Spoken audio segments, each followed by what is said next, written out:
Peter Hudson. Finally, here's Johnny Antelone from the Philippines. Hey. Well, how about it, boys? How does America's communist problem compare with the communist problem in your countries? The problem of communism in the United States is a psychological problem.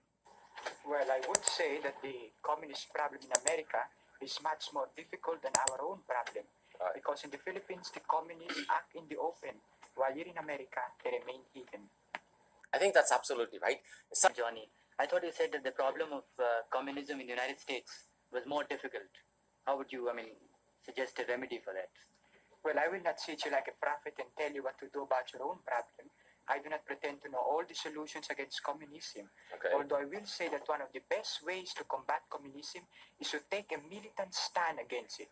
And one of the best ways to show your militant stand is to outlaw every communist party in every country in the world. No.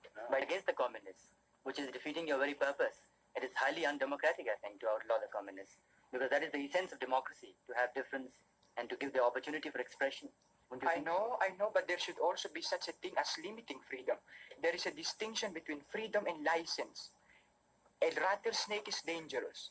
It would be undemocratic to limit its freedom in theory, but it is also wise to limit a rattlesnake's freedom. Yeah, you are not taking it for granted that every communist is a traitor. I am not quite sure of that. I think it is wrong to persecute a whole group because of some mistakes on the part of its members. To say that the communists already are traitors, they cannot turn into further traitors. I want to bring out this point. Okay. I want to state that every communist party in every country of the world is not a self-contained unit in itself.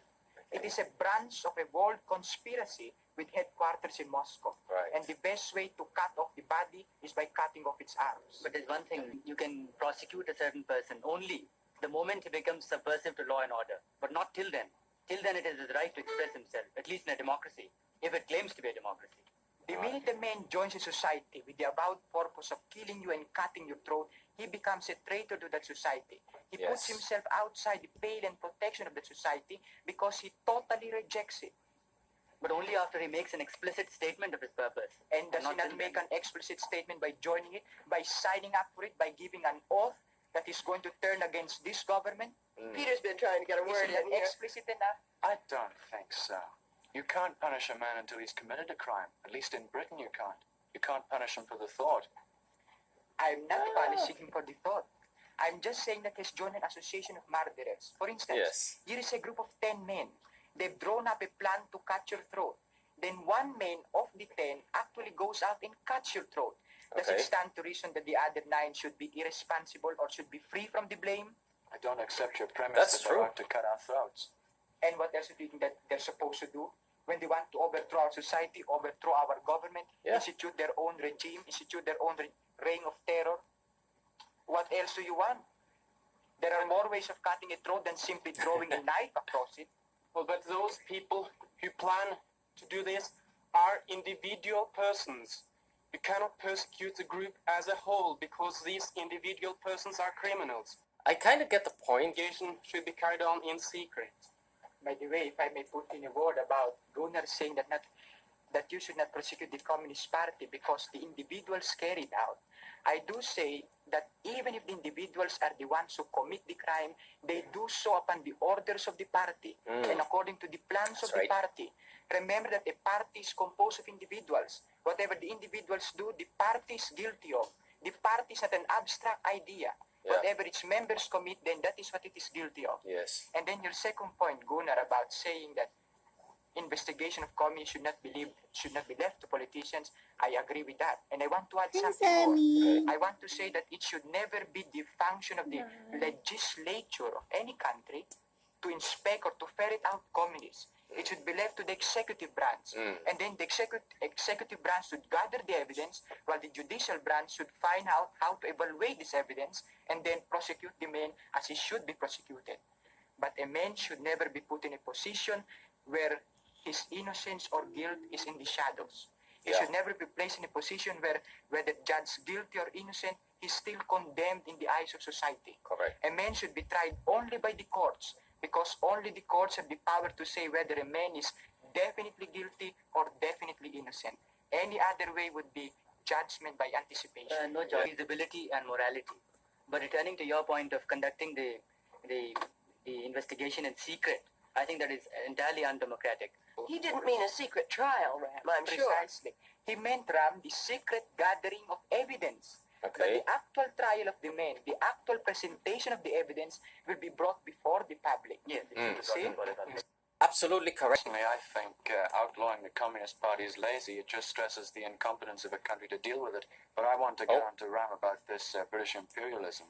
Would you explain what you meant Well, by it? just a minute, please, Peter. Why are you going to attack my point and transfer the argument to Ram? Isn't that unfair? No, it is related. No. Really. Where's laziness come in? Well, because, well, you see, when you have a communist party in the country, that party is a real danger. That's But right. the communist party can never be prosperous. Look, what No. Wait, all right, give Peter a chance. Right, Peter. when I say it's lazy, I mean it's just pushing the issue further away by outlawing it. You said the situation in America was more difficult because communists are hidden here. That's right. If you outlaw your Communist Party, all you'll do in effect will be to drive it underground, away from being in the open to behind the scenes, and then you have a problem difficulty. That isn't so. Now look, you contradict yourself.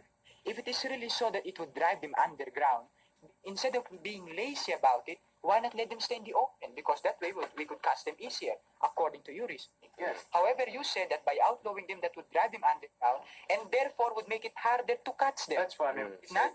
Now let me point out that it is harder to catch men when he's underground. So the element of laziness does enter into When it. I said lazy, I meant that you were pushing the issue further away. You are not pushing the issue further away when you recognize a danger and you take steps to mitigate that danger. To push the danger further away from yourself, you're not doing anything by You outlawing. recognize that a man has a fever. That is not pushing the issue away. I can't shoot that. But Oh, you can't just naturally. say, I recognize he has the fever, and then leave it at that. put him in Precisely. an isolation But you ward. can do this. You can say, I recognize he has the fever. I recognize it is bad, and because it is bad, I will take measures to prevent its further spread. And not Right. do anything to him. Why not do anything to him? Cure him. But you're just curing by outlawing the fever like that. No, The no, point no. is this. By knowing him, you recognize its evil. Yes. And the minute you recognize it, you take steps to remove that evil. Right. Do you want to tell us what you did in the Philippines, Johnny? Well, it might take a little bit, but I'll just give the general background. Okay. I'd like to say that years ago, the civil Philippines were more afraid of their army than they were communists. Okay. This was because the army had committed abuse against the civilian population. But a few years ago, a man was sent to the Philippines, and one of our Filipino leaders, and he cleaned out the army by reorganizing it. Okay. That man's name is Magsaysay, and he's now our president. The first thing he did was to make it punishable by death for a firing squad the abuse of any civilian, any soldier.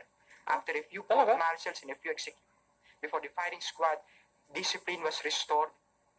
He did many more things to restore the morale of the army. He removed the subversives within it. And then he divided them into small, compact units which could fight with deadly efficiency and deadly mobility at any point within the Philippines. But that Like for what, Johnny? strike against any part of the Philippines. I see. There was a time when the army was such a big, it was unwieldy. But by dividing it into small compartments, he could distribute it anywhere with fast.